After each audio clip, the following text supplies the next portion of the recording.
একটা দিয়ে হয় না তোর? এই মেয়েকে তোমার বুঝাই বলতেছি। কিসব বুঝাবি তুই আমাকে? তুই আমার বয়ফ্রেন্ড নিতে চাস? আমি তোমায় বুঝাই বলতেছি। এই তুমি ওরে বলো নাই? তুমি ওরে বলো নাই তোমার সাথে আমার 3 বছরের সম্পর্ক তুমি বলো নাই? আমি তো অফিসে মুখ দেখাতে পারছি না। কি করছিস তুই? তুই তো বলছিস আমি এই ছেলেকে ভালোবাসি মা। এই ছেলেকে ছাড়া আমি থাকতে পারবো না। এই ছেলের সাথে তোর কোনো ধরনের সম্পর্ক থাকা চলবে না। আমি এই ছেলেকে ছাড়া থাকতে পারবো না বাবা। আমি পারবো না।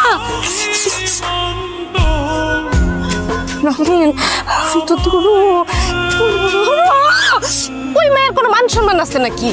ভাই শোন, তুই এই রাহারের জীবন থেকে বাদ দিয়ে দে। জেরিন মেয়েটা অনেক ভালো, তুই বুঝতেছিস না কেন? আমার মেয়ে অনেক অনেক আদরের। ওর বিয়েতে আমি অনেক টাকা খরচ করব, অনেক ধুমধাম করে বিয়ে করাবো। এটা আপনাদের নতুন ফ্ল্যাট? ও বাবা, আর তুই রাজি হয়েছে দেখছিস কত সুন্দর বাসা। এই বাসা যদি আমাকে হয় আর তোর বোনটার খুব ভালো বিয়ে হইব। হ্যালো রাফিন, রাফিন তুমি প্লিজ ফোনটা আমার ধরো না প্লিজ। আই এম সরি, আমার একদম করা উচিত হয় নাই। তুমি আমার ফোনটা ধরো প্লিজ। আর শোনো, তুমি ওই মেয়ের সাথে আর কখনো দেখা করবা না, হ্যাঁ? তুমি আমাকে কল ব্যাক করো, আমরা দুজন কথা বলে আমরা সবকিছু ঠিকঠাক করে নিব, হ্যাঁ? এই তুমি কে? রাফিন কই? এই রাফিন কই? রাফিন কই? আরে রাফিন কই? রাফিন, এটা রাফিনের রুম। এটা রাফিন ভাই, এই রাফিন এটা রাফিন। রাফিন, এই রাফিনের রুম কোনটা? রাফিনের রুম কোনটা? রাফিনের রুম কোনটা? রাফিন, I'm sorry. তুমি আমাকে আচ্ছা শোনো, তুমি আমার কথা শোনো, তোমাকে মাফ করে দাও।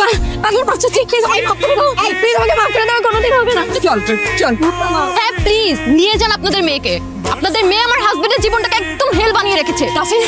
রাফিন বলো, তুমি সবাইকে বলো যে তুমি আমাকে অনেক ভালোবাসো। প্লিজ রাফিন চুপ করে থেকো না। রাফিন প্লিজ কথা বলো। জেরিন প্লিজ, তুমি কি করছো রাফিনকে আমি জানি না, কিন্তু রাফিন তোমার সাথে ভালো থাকবে না। রাফিন আমার সাথেই ভালো থাকবে, ও আমাকে ভালোবাসে। আমার বোনটা পঙ্গু, এই কারণে ওর বিয়ে হয় না। আবার যদি কেউ ওকে বিয়ে করতে রাজি হয় তাহলে মোটা অঙ্কের টাকা চাই যৌতুক হিসেবে। রাফিন আমি না এই বিয়েটা করলে আমার বোনের বিয়েটা হয়ে যাবে। আমার বাবা বছরের পর বছর মৃত্যুর সাথে যুদ্ধ করতেছে, চিকিৎসার অভাবে, টাকার অভাবে। আমি যদি আজকে এই বিয়েটা করি তাহলে আমার বাবার অপারেশন হবে সিঙ্গাপুরে। আমার পরিবারের এই শহরে মাথা গোজার কোনো ঠাঁই নাই। আমি যদি আজকে এই বিয়েটা করি তাহলে তারা নিজেদের ফ্ল্যাটে থাকতে পারবে।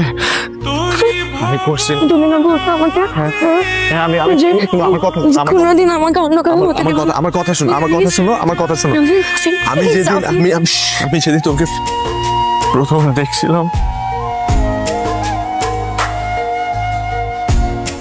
আমার এই হৃদয় তোমাকে ভালোবাসতে শুরু করছিল।